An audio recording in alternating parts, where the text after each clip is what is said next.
Olá, queridos, boa noite, graça e paz. Aleluia. Quem está vivo, diga amém.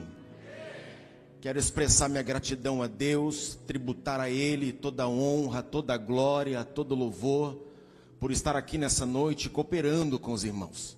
Já dizia o apóstolo Paulo em uma das suas epístolas que nós fomos chamados para sermos cooperadores de Cristo.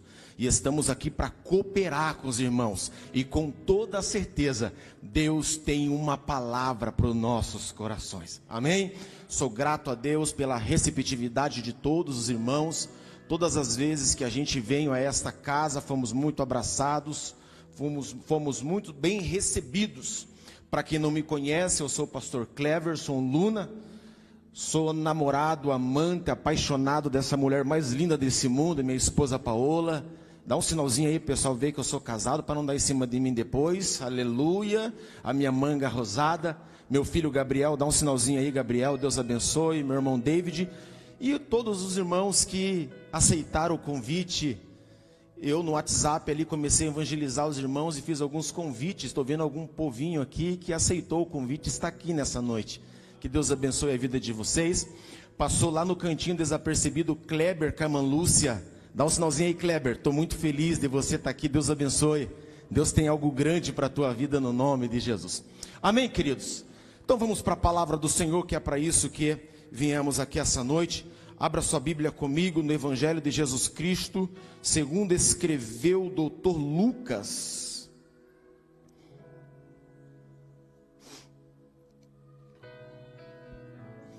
Capítulo de número 15.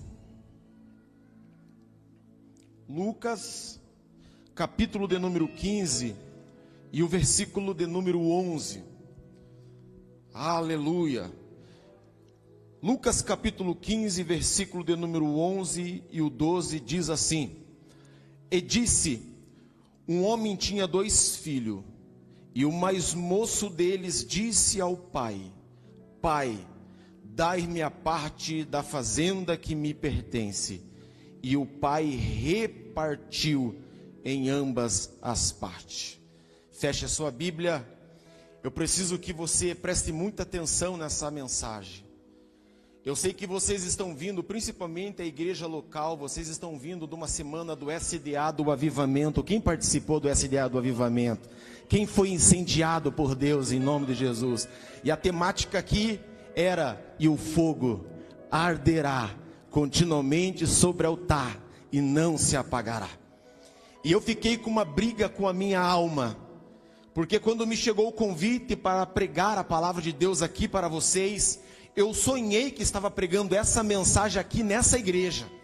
E quem me conhece sabe, irmão, que eu não prego por aplausos.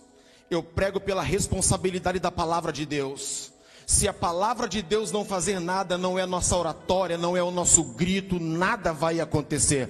Porque o avivamento vem pela palavra, a cura vem pela palavra, a libertação vem pela palavra, a transformação vem pela palavra e o avivamento permanece pela palavra. Aleluia! Então nessa noite, irmão, eu estou com uma mensagem que Deus me deu e eu quero transmitir para você. No capítulo de número 15... dos versículos subsequentes que nós acabamos de ler, vai retratar uma história, uma parábola, que Jesus está falando para os fariseus e para os publicanos. Aliás, ele disse 3 parábolas sequencial, mas eu quero se utilizar dessa parábola para trazer uma aplicabilidade para nossas vidas dos dias de hoje. Jesus está dizendo sobre um homem, um pai, que tem 2 filhos, o filho mais novo e o filho mais velho. Dá de entender que essa família tinha muito recurso financeiro. Quem está me ouvindo, diga amém. Tinha muito recurso financeiro. E a história vai dizer que o mais novo levanta um dia, chega no pai e diz ao pai: Pai, me dá a parte da herança que me cabe. Então a história vai dizer que agora o pai pega a parte da herança, dá na mão do filho. Passados alguns dias, o filho vai embora com a herança no bolso, com aquilo que o pai tinha dado para ele. No meio do caminho, ele começa a gastar a sua herança com meretrizes, com coisas banais, E ele fica numa situação caótica, porque ele perde tudo que ele tinha. E a Bíblia vai dizer que agora ele vai apacentar porcos. E lá quando ele está apacentando porcos, ele começa a ter uma briga com sua alma. Então ele decide voltar para o pai, arrependido de tudo que ele fez. Eu narrei rapidamente a história para você, porque agora eu começo a aplicar ela. Aleluia, até porque se não der tempo de concluir a mensagem, você já sabe qual é o final e o enfecho dela, amém? Então olha aqui para mim. Quando Jesus está dizendo essa parábola, Jesus está querendo mencionar duas coisas. Primeiro, o amor incondicional do Pai. Diga para essa pessoa que está ao teu lado: Deus te ama. Deus te ama. Que você pode dizer mais uma vez: Deus te ama. Aleluia. Então ele está evidenciando o amor de Deus. Então eu já vou adiantando que não importa o que você faça, Deus sempre vai continuar te amando. E a outra coisa que ele está enfatizando é o resultado. O que ele está apontando também é quando eu e você nos arrependemos de coração, sempre vai haver reconciliação entre o pai com o filho. Então Jesus, ele vem narrando essa história. E agora deixa eu conjecturar para ficar mais fácil o entendimento. Jesus está dizendo sobre essa família rica, que tinha condições financeiras. E um dia o filho mais novo pede a parte da herança, como eu disse aqui a vocês. Agora pense comigo, essa atitude desse filho mais novo, não foi da noite para o dia que ele tomou essa decisão. Essa atitude do filho, de ir até o pai e perder a sua parte da herança, foi algo que foi crescendo ao longo dos dias, ao longo da semana, talvez ao longo dos meses, e por que não nos anos. Não foi da noite para o dia. Agora deixa eu dizer uma coisa para você. A igreja, nos dias atuais, ela se confunde com tentação e pecado. Tentação não é pecado. O que é pecado é você ceder à tentação, porque a tentação vem, e quando você cede, ela desce para o coração e se torna uma ação, e aí é o pecado. Mas tentação resistida não é pecado. E esse jovem estava sendo bombardeado por essa tentação, de sair da casa do seu pai. E até o dia que essa tentação desceu para o seu coração, e ele levanta pela manhã decidido a ter uma conversa séria com o pai. E ele chega no pai pedindo a sua parte da herança. Quem é pai aqui, levanta a mão em nome de Jesus. Temos pouco pai aqui. Quem é mãe aqui também, levanta a mão em nome de Jesus. Olha aqui para mim. Eu fico pensando, e deixa eu aplicar isso aqui, porque quando nós colocamos a palavra pai, ela é duplo sentido. Porque dentro dessa parábola ele está evidenciando o amor fraternal, o amor paterno do pai. Mas ele também está mostrando o amor paterno de Deus, o amor ágape, o amor incondicional. A pergunta que eu lhe faço aqui nessa noite, para nós pais que estamos aqui: aonde é que estava a sensibilidade do pai de não perceber que o filho estava morando na casa, mas estava perdido dentro da sua própria casa?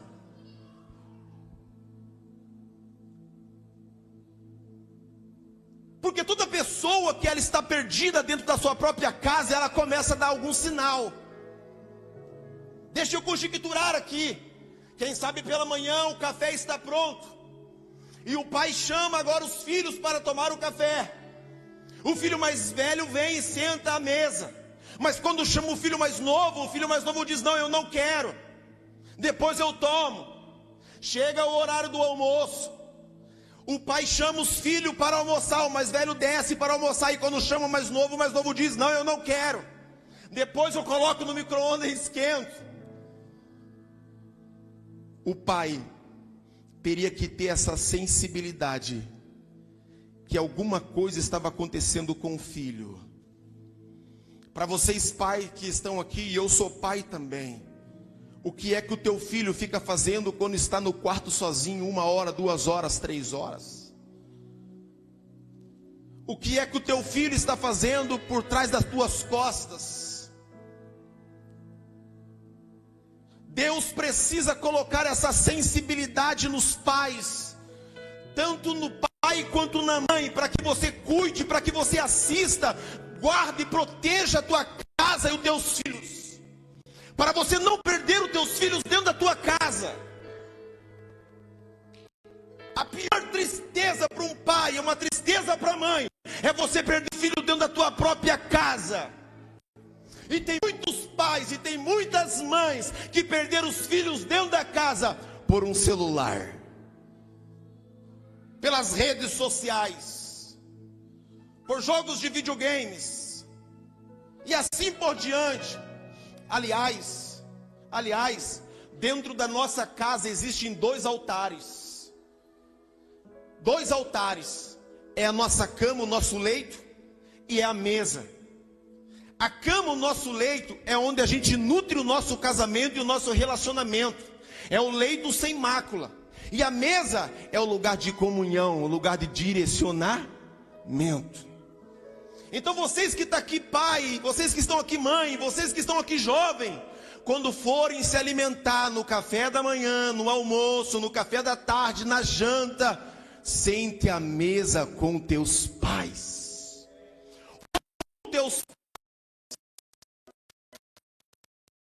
Se você está falando dentro de você, pastor, eu não sento à mesa com os meus pais. Ou você pai ou você mãe está dizendo assim, eu não consigo sentar com meus filhos, cartão vermelho para você. Você precisa preservar, você precisa cuidar desses dois altares que estão dentro da tua casa. Quem pode dizer amém? Porém o pai não percebe, não teve essa sensibilidade, então o filho agora pede a parte da herança. E nesse momento, o filho estava desonrando o pai. Porque geralmente nós recebemos a herança quando se tem um óbito. Sim ou não? Quando papai, quando mamãe morreram, aí aquilo que era como herança vem nas nossas mãos. Ricardo, mas o pai estava vivo. E o filho mais novo disse, pai, me dá minha parte da herança. O filho estava desonrando o pai. Nas entrelinhas, na tradição judaica, o filho estava dizendo assim, pai, o senhor está vivo, mas para mim o senhor já está morto. Quantas vezes eu e você desonramos os nossos pais? Quantas vezes nós desejamos a morte para os nossos pais? Eu falo porque eu já fiz isso na minha adolescência, embora eu sou novo ainda, né? Tenho 40 anos, corpinho de 18. Mas quantas vezes nós não desonramos os nossos pais? Com palavras, com atitudes. E existe essa promessa, ela está condicionada a você honrar o teu pai, a você honrar a tua mãe. Você quer viver dias felizes? Você quer viver dias longos na terra? Aprenda a honrar o pai, aprenda a honrar a mãe. Você honra o teu pai, a figura paterna. Mas o teu pastor, os teus líderes aqui dentro também são teus pais espirituais. E você também precisa honrar eles para que você não fique debaixo de maldição. Não adianta fazer biquinho. Você precisa honrar a tua liderança. Isso é bíblico. Quem pode dizer amém? E eu não estou brabo. Eu estou tentando entrar na mensagem. Fica tranquilo. Desonramos o nosso pai. Olha aqui para mim.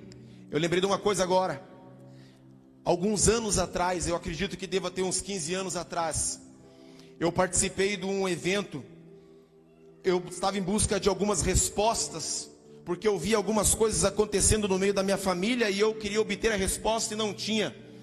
E eu decidi ir para uma clínica espiritual da Jocum. Fiquei 12 dias lá. Queria que o meu pai tivesse aqui hoje para ele ouvir isso aqui, porque eu falei para ele que eu iria falar. Em uma das ministrações, eu descobri que eu tinha desonrado meu pai na minha juventude. Meu pai, quando chegava em casa, está aqui o meu irmão David, meu pai tinha uma mania de pegar a carteira e colocar debaixo do travesseiro. E aí a gente era em 4 piá e uma menina.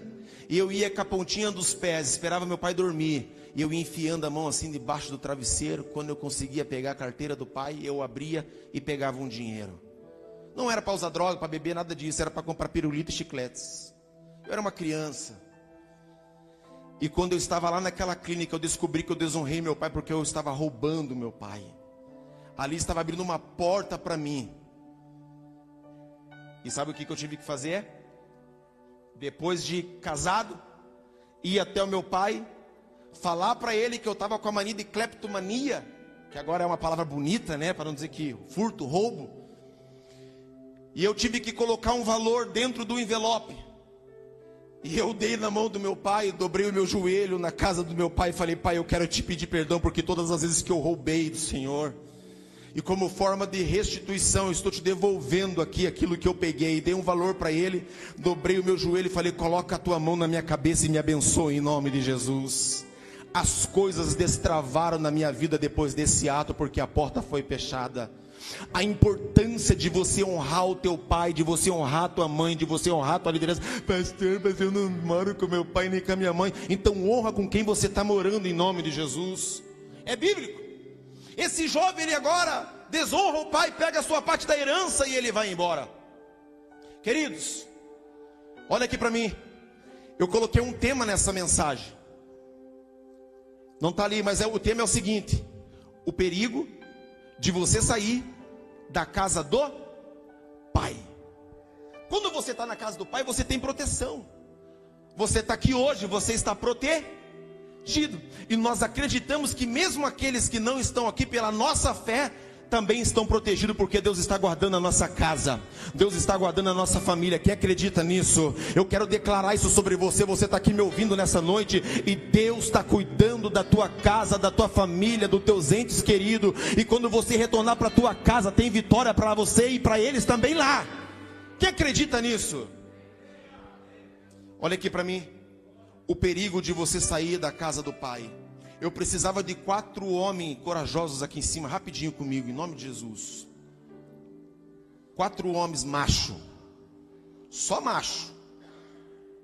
Aleluia. Ó, até estufou o peito ali. Deu 5 agora. Vem cá, não tem problema. Vem no 5, dá boa, vem no 5. Sobrou macho. Olha aqui para mim. O perigo de você sair da casa do pai. Vamos pegar o... Vem aqui um pouquinho. O Ricardinho fica aqui na frente. Nós vamos fazer o seguinte.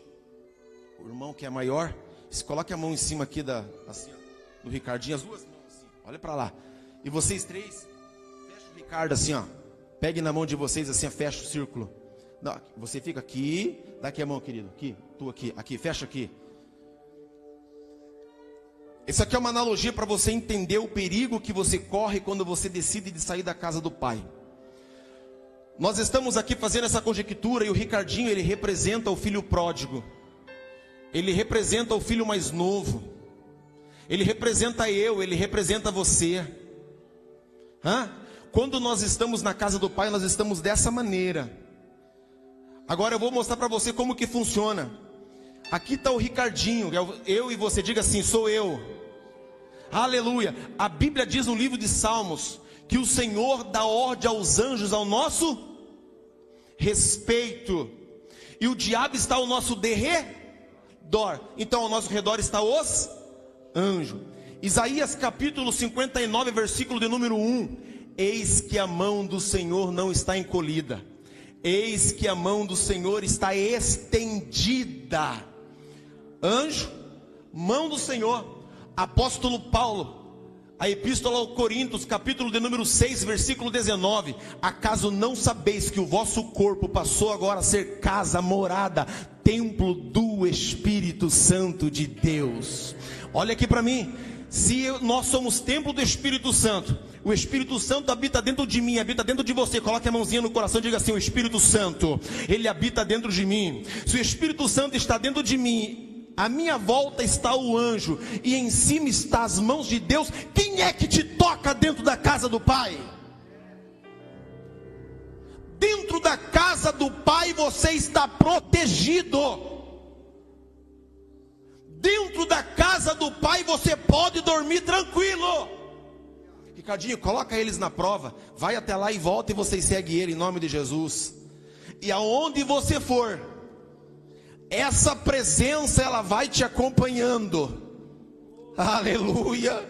Volta aqui, crente. Aonde você for, essa presença vai te acompanhando. Por isso a importância de você ficar na casa do Pai e manter um relacionamento com Ele. Só que esse jovem, ele decide agora andar com suas próprias pernas. Então, como se ele tivesse falado assim, ó: Deus, eu não preciso da tua proteção. Obrigado, querido. Muito menos dos anjos. Obrigado, querido. Eu vou caminhar com as minhas próprias pernas. Pode sair. E aí ele sai, obrigado. E ele sai da casa do Pai. Ele sai desprotegido.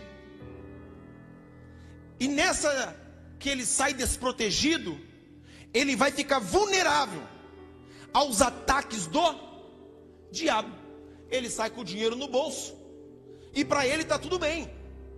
A sensação que ele tem que está tudo certo.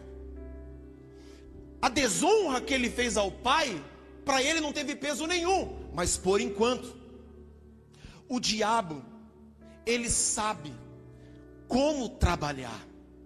Já dizia em Efésios capítulo 6, que nós precisamos nos revestir da armadura, do escudo da fé, para nós apagarmos os dardos inflamados do diabo. O dinheiro que ele estava no bolso não durou muito tempo. Acabou. Ele gastou todo o dinheiro com meretrizes, com mulheres, com bebidas e assim por diante. Agora olha aqui para mim. A Bíblia não diz isso, deixa eu conjecturar aqui. Toda pessoa que um dia decide sair da casa do Pai, o diabo vai te apresentar um prato. E o prato que ele vai te apresentar é delicioso, é tudo que a carne precisa. Você quer ver uma coisa? Tem aqui alguma coisa servindo a Deus hoje? Levanta a tua mão. Pastor, eu fui ex-maconheiro. Pastor, eu fui ex-drogado. Pastor, eu fui ex-ladrão. O diabo, percebendo que você saiu da casa do Pai e você está desguarnecido, ele vai trazer para você uma bandeja nas mãos. Quem está me ouvindo, diga amém. Só que quando ele te apresenta, o diabo é aquele que te apresenta, e ele quer que você usufrui daquele prato que ele está trazendo. Só que o mesmo diabo que te apresentou o pecado, serviu o pecado para você, é o mesmo que vai trazer constrangimento para você. É o mesmo que vai meter o dedo na tua cara dizendo: você não é digno mais de estar dentro da igreja. Você não é digno mais de você pregar. Você não é digno mais de você louvar. Você não é digno. Porque ele traz o constrangimento. Quem está me ouvindo, diga amém. Todas as vezes que você aceitar a oferta que o diabo está te trazendo, o teu corpo vai ficar condicionado àquele pecado. Se você não estiver em comunhão na casa do Pai, a tua carne vai pedir aquele pecado de novo, e você vai cair de novo. Eu não tenho vergonha nenhuma de falar, e não tenho problema de falar isso aqui. A gente ministra isso aqui no encontro com Deus. Eu fui um cara possuidor. Eu fui um cara viciado na pornografia. Meu casamento por 2 vezes quase acabou. Porque um dia eu aceitei a oferta. O prato que o diabo me deu, me apresentou. O meu corpo ficou condicionado àquele pecado. E todas as vezes que eu entrava em crise, que eu me distanciava do Pai, o diabo trazia dizendo assim: ó, veja a pornografia que você se alivia. Esse homem gastou tudo que tinha. E agora, ele precisa criar recursos financeiros para se manter. Então ele começa agora a procurar trabalho. E ele bate aqui, bate ali, bate lá. E ele encontra um trabalho indigno. Alguém agora deu a oportunidade dele cuidar de porcos. Era o pior trabalho que se tinha na época. Os judeus, nunca que um judeu iria aceitar esse trabalho de cuidar de porcos. É isso que o diabo quer fazer comigo e quer fazer com você. Nos tirar da casa do Pai, para nos levar para um lamaçal do pecado. Mas o braço forte de Deus não vai deixar isso acontecer. Isaías capítulo 41, versículo 13. Eu, Senhor teu Deus, te tomo pela tua mão, te ponho de pé, vou no pé do teu ouvido e digo assim, ó, não temas. Você pode aplaudir ao Senhor? Ele peleja ao teu favor. E como um pai preocupado, Ele está trazendo essa mensagem para você aqui essa noite. Agora ele consegue um trabalho. E ele começa a cuidar dos porcos. Porque homem, tem homem aqui, levanta a mão. Homem de verdade trabalha. Diga aleluia. Pastor, mas eu não gosto de trabalhar. Então vai ler a Bíblia e vai aprender com as formigas.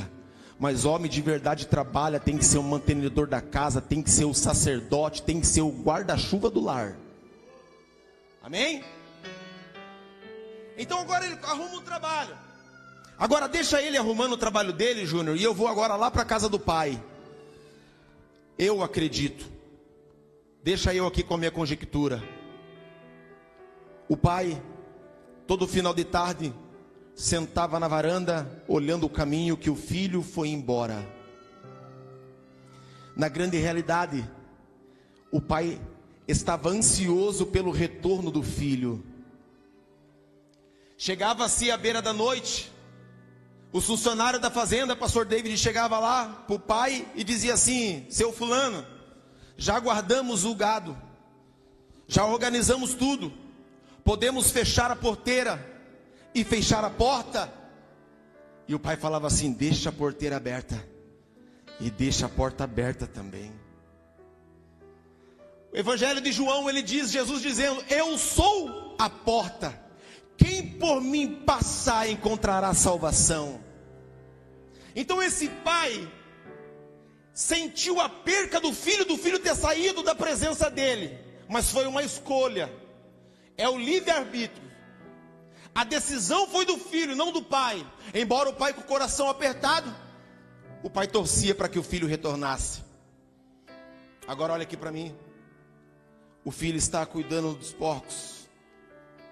Chega a hora do café, o filho não tem nada para comer. Chega a hora do almoço, o filho não tem nada para comer. E ele começa agora a olhar para o alimento que o porcos comia. Eu sei que você pensou aí que a comida do porco é lavagem. Eu sei que você pensou isso. Ele olhava para as alfarrobas.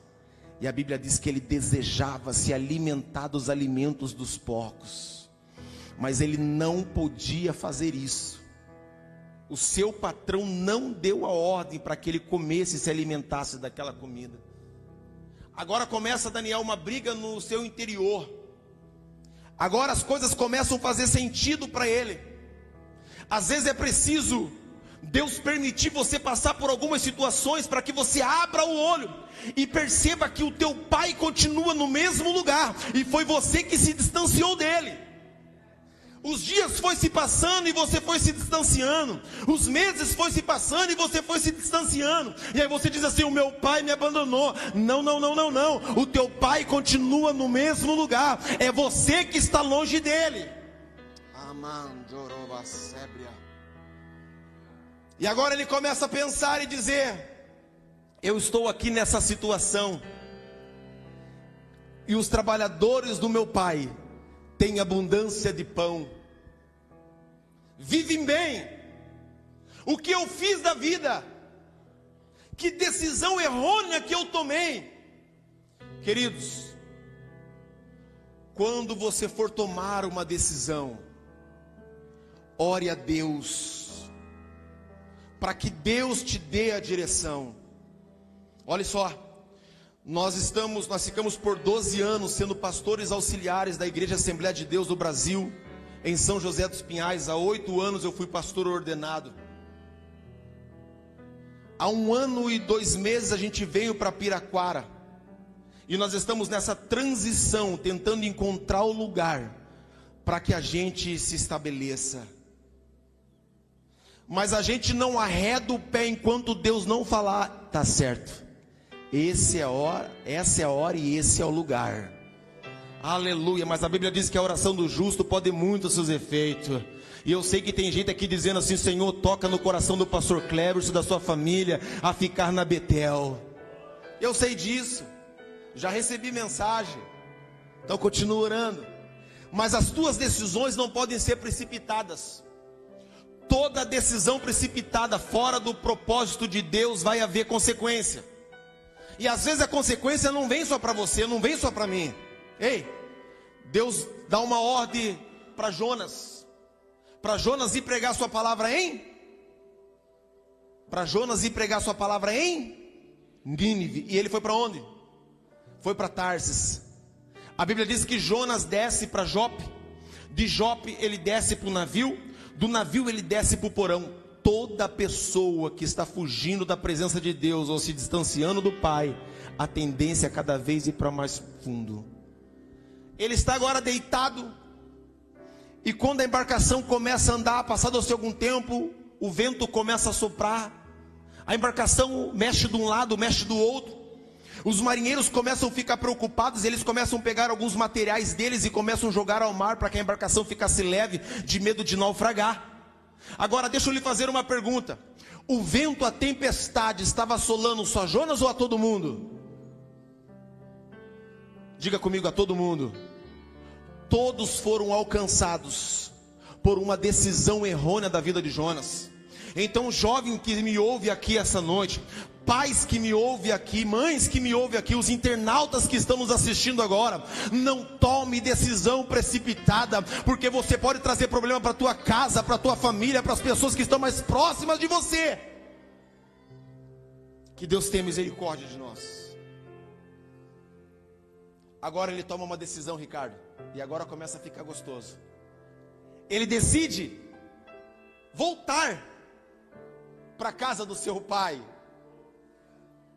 Ei, talvez ele poderia falar o que o apóstolo Paulo falou: carrego no meu corpo as cicatrizes do Evangelho. Talvez o que você passou não precisava ter passado, embora você vai dizer: pastor, mas para tudo tem um propósito. O meu filho tem uma cicatriz no rosto de fora a fora. Isso não foi propósito, isso foi uma decisão errônea que eu tive. E ele decide agora voltar para a casa do pai. E agora ele começa a colocar na sua mente qual era a fala que ele iria falar para o pai. E ele dizia: eu vou até meu pai e vou dizer: pai, me recebe, me perdoa. Pequei contra o céu e pequei contra ti, não sou digno de ser chamado como filho, mas me recebe como teu trabalhador. Deixa eu dizer uma coisa para você: não importa o que você faça, nunca você vai perder o papel de filho. Aleluia, não importa o que você faça, o papel de filho não é por merecimento. A Bíblia diz que nós somos os ramos enxertados em Cristo. Não importa o que você faça, você sempre vai ser filho e filho amado de Deus. Quem pode dizer amém por isso? Diga: eu sou amado por Deus. Aplauda Ele nessa noite.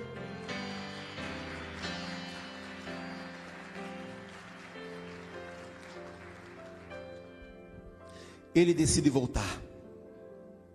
Deixa ele agora decidindo voltar. E eu quero ilustrar 2 histórias para você aqui, para mim terminar. Conta-se uma da história semelhante a essa parábola. Um pai com uma condição financeira muito boa e apenas o seu único filho. O pai tinha o hábito de guardar moedas valiosas dentro de casa. E tinha apenas um herdeiro. E o pai todas as vezes instruía aquele menino, aquele herdeiro, dizendo: olha, ajuda o pai a administrar os nossos negócios. O papai não vai ficar aqui para semente. A mamãe não vai ficar aqui para semente. Daqui a pouco a mamãe vai embora, daqui a pouco o papai vai embora. E você vai usufruir de tudo que nós temos. E o filho foi crescendo e nunca deu atenção para o pai. Ao contrário, o filho utilizava do dinheiro do pai, ia para as noitadas, não estava nem aí, desonrando o teu pai totalmente. Passados-se os anos, morre a mamãe. Passado mais algum tempo, o pai começa a ficar debilitado, velhinho. Um dia, o filho chega em casa, procura o pai e não acha o pai.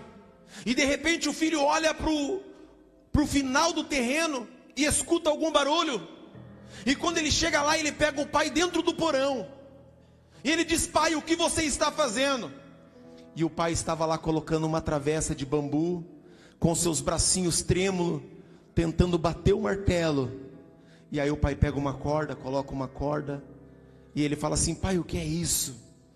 E aí o pai fala para ele assim: filho, eu posso te pedir uma coisa. Tudo que eu pedi para você em vida, você nunca fez. O papai está na beira da morte. Daqui a pouco o papai vai partir dessa para melhor. E eu queria te fazer um pedido, e eu quero que você olhe dentro dos meus olhos, e você diga para mim que você vai fazer o que eu estou te pedindo. O filho, constrangido, disse para o pai: pai, pode pedir, o que você quer que eu vou fazer? Então o pai fala assim: quando o papai morrer, e você pôr fora tudo que o papai deixou para você, você entra aqui nesse porão, suba nesse banquinho, coloca o teu pescoço nessa forca e tire a sua vida. Pai, faz isso para o pai. E o filho prometeu para o pai isso. Passado-se algum tempo, papai morre. O filho agora fica com toda a herança. A mesma coisa que o filho pródigo. Gastou tudo, ficou desesperado. Só que tinha uma coisa: ele prometeu algo para o pai em vida. E um dia ele, angustiado, ele disse: eu vou fazer o que o meu pai falou. Eu nunca dei orgulho para o meu pai. Eu nunca obedeci algo que o meu pai falou. Talvez seja essa a última que eu vou obedecer. Aí a história diz que ele entra no quartinho, olha para aquela corda, sobe no banco, coloca o seu pescoço na forca, pula do banco. Quando aquela corda aperta o seu pescoço, ele começa a se debater, falta oxigênio, ele desmaia. Com o peso do seu corpo, aquele bambu se rompe e ele cai no chão. Passado alguns minutos, ele acorda e ele observa que ele não conseguiu tirar a sua vida. E quando ele olha em volta dele, ele vê algumas moedas valiosas que estavam à sua volta. Em meio às moedas, ele olha um papel. E quando ele pega aquele papel, ele abre aquele papel, e naquele papel estava escrito assim: filho, essa é a segunda chance que o pai está dando para você. Há um tempo novo para você recomeçar a tua vida. Talvez até aqui as coisas não tenham dado certo para você. Talvez até aqui você não tenha conseguido galgar aquilo que você precisava, aquilo que você queria, aquilo que você almejava. Mas eu vim aqui como profeta de Deus para te dizer: Deus está te dando uma outra oportunidade, e a tua história começa a mudar a partir de hoje. Ei, vou para mais um, me prometo que termino. Olha aqui para mim. O jovem desonra o seu pai e sai de casa. Provavelmente vocês já viram aqui essa historinha. E o pai e o filho agora se arrependem, porque o filho desonrou o pai. E ele entendeu, o pastor David, que ele estava debaixo de maldição. E ele precisava voltar para a casa do pai. Só que o pai tinha uma cara de xerife, uma cara de delegado. O pai era brabo. Só que o pai era amoroso. Era só o semblante. E aí um dia ele encontra um amigo na rua, e o amigo dele fala: rapaz, aonde você está morando? Não, estou morando na rua. Como morando na rua? Você mora numa casa bonita, você tem uma família maravilhosa. Eu saí de casa, eu deixei a casa do pai. E o pior, eu queria tanto voltar para a casa do pai, eu não aguento mais dormir no relento. Eu não aguento mais não ter um travesseiro para me deitar. Eu estou com saudade de abraçar o meu pai. Eu estou com saudade de tomar chimarrão com meu pai. E aí o amigo dele falou assim: por que você não volta? E aí ele disse assim: o pai não me aceita mais. Essa é a pior mentira que Satanás coloca na minha vida e coloca na tua, traz para nós. Porque Ele quer apresentar os nossos pecados dizendo que nós não somos dignos e que o nosso Pai não nos aceita. Lamentações de Jeremias capítulo 3 versículo 22, a causa de nós não sermos consumidos é porque a misericórdia do Senhor se renova a cada manhã. E se a misericórdia do Senhor se renova a cada manhã e te deu o fôlego de vida, é porque ainda Ele espera você de braços abertos. E aí o amigo se compadeceu desse jovem e disse: eu vou tentar te ajudar. Aí o amigo corre lá na casa do pai e fala assim: ô, teu filho. Pois é, o meu filho saiu de casa. Como eu queria que ele voltasse. Como esse meu filho faz falta aqui. E aí o amigo fala assim: ele também quer voltar. Mas então peça para ele voltar logo. Vamos fazer uma festa. E o trato dos dois amigos era: olha, se o meu pai me receber de novo, como um sinal que o meu pai quer me receber, pede para ele colocar na frente da nossa casa, tem uma árvore, para ele colocar um lenço branco pendurado. E aí o filho fala para o pai dizendo: olha, ele até volta, mas ele está com vergonha, com medo que o senhor não receba ele. E o pai disse: não, eu vou receber. E ele disse: então teu filho falou como um sinal que o senhor quer receber ele, para o senhor pegar um lencinho e o senhor pendurar na árvore. Aí o pai olha e fala: deixa comigo, é fácil, pode buscar meu filho, que eu vou colocar o lencinho. Ei, o pai sai batendo palma na casa das vizinhas que tinha árvore. Não era somente lenço, agora tinha Ei, tinha até forro de cama branco. Ele enfeitou a rua inteira com paninho branco. Tudo isso para dizer para o filho: vem, filho amado. Quando o filho entra na rua, ele começa a perceber aqueles panos.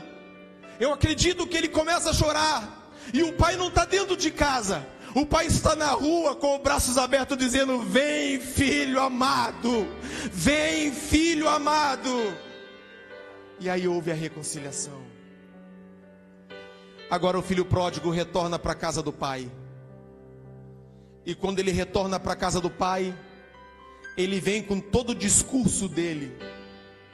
E depois que ele olha para o pai, abraça o pai, e ele diz: pai, pequei contra o céu e perante ti, já não sou digno de ser chamado teu filho, mas me recebe como teu trabalhador. O pai dá uma ordem para que buscasse uma roupa nova para colocar sobre ele. Roupa nova significa uma transição nova. Ei, roupa nova significa mudança de ambiente. Ei, roupa nova, Deus está dizendo para você: eu troco as tuas vestimentas hoje. Aleluia, Deus está dizendo para você: é uma transição que eu estou fazendo na tua vida. Eu estou mudando a tua vida em nome de Jesus. Aí, busca roupa. Só que o filho vem descalço. Na cultura judaica, quem andava descalço era escravo. Ei, Deus não nos chamou para que nós fôssemos escravos e muito menos escravizados. Então diz o pai: buscai também uma sandália e colocar nos seus pés. Agora o menino está de vestimenta nova, está de sandália nos seus pés. Já não é mais escravo. E para afirmar a paternidade de pai com filho, o pai coloca um anel no seu dedo. Ei, Deus tem vestimentas novas para a tua vida. Deus tem calçados novos para você. E Deus tem um anel para colocar nos teus dedos, para afirmar essa paternidade sobre a tua vida, para declarar e dizer que você é dele e ele não abre mão de você. Quem acredita nisso? Agora olha aqui para mim. O melhor estava por acontecer. Depois de feito tudo isso, o pai mandou pegar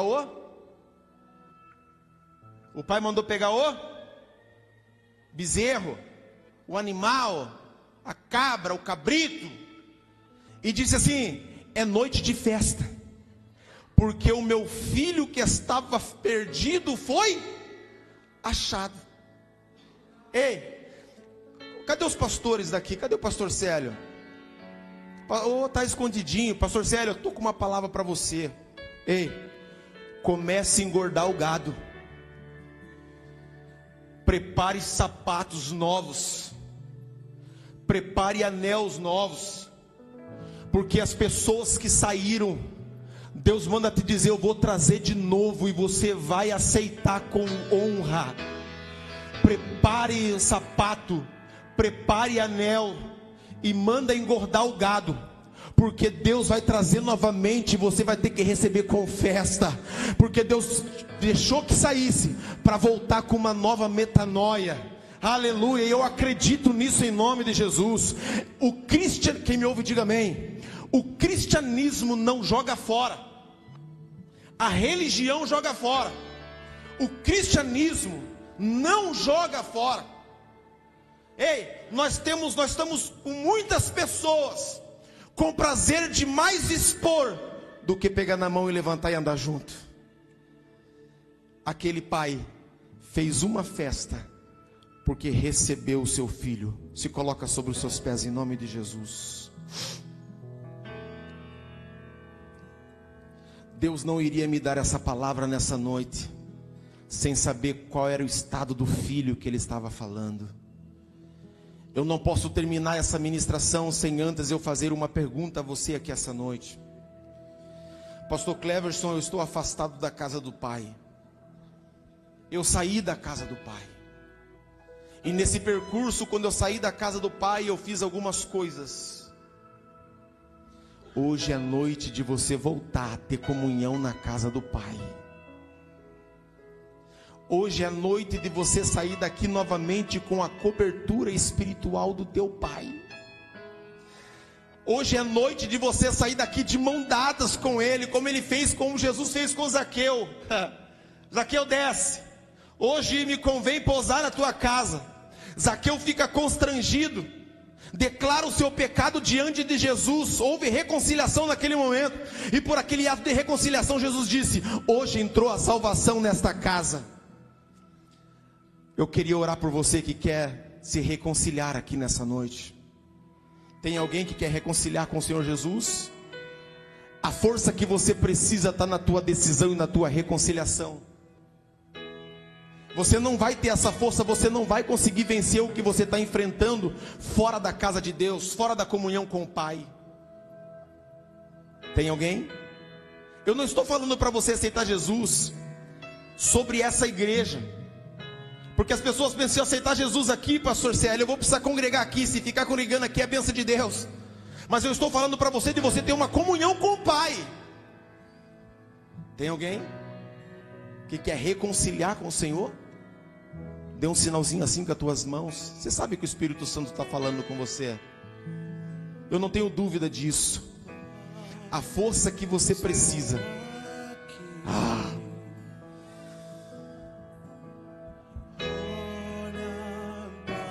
Tem alguém que está dentro da igreja e você está se sentindo perdido. Vamos fazer o melhor.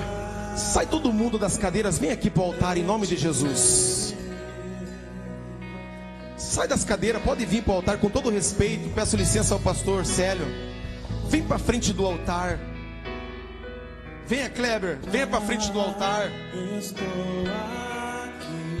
É noite de restituição, é noite de festa, é noite de alegria. Eu queria aqui nessa noite a sensibilidade dos obreiros. Vem para frente, vem para frente, vem para frente. Aleluia. Que eu queria a sensibilidade dos obreiros. Eu queria que você escolhesse alguém aqui e você desse um abraço nessa pessoa, porque tem pessoa que está precisando de um abraço paternal. Aleluia. Tem pessoas que estão aqui nessa noite e está precisando de um abraço da mãe.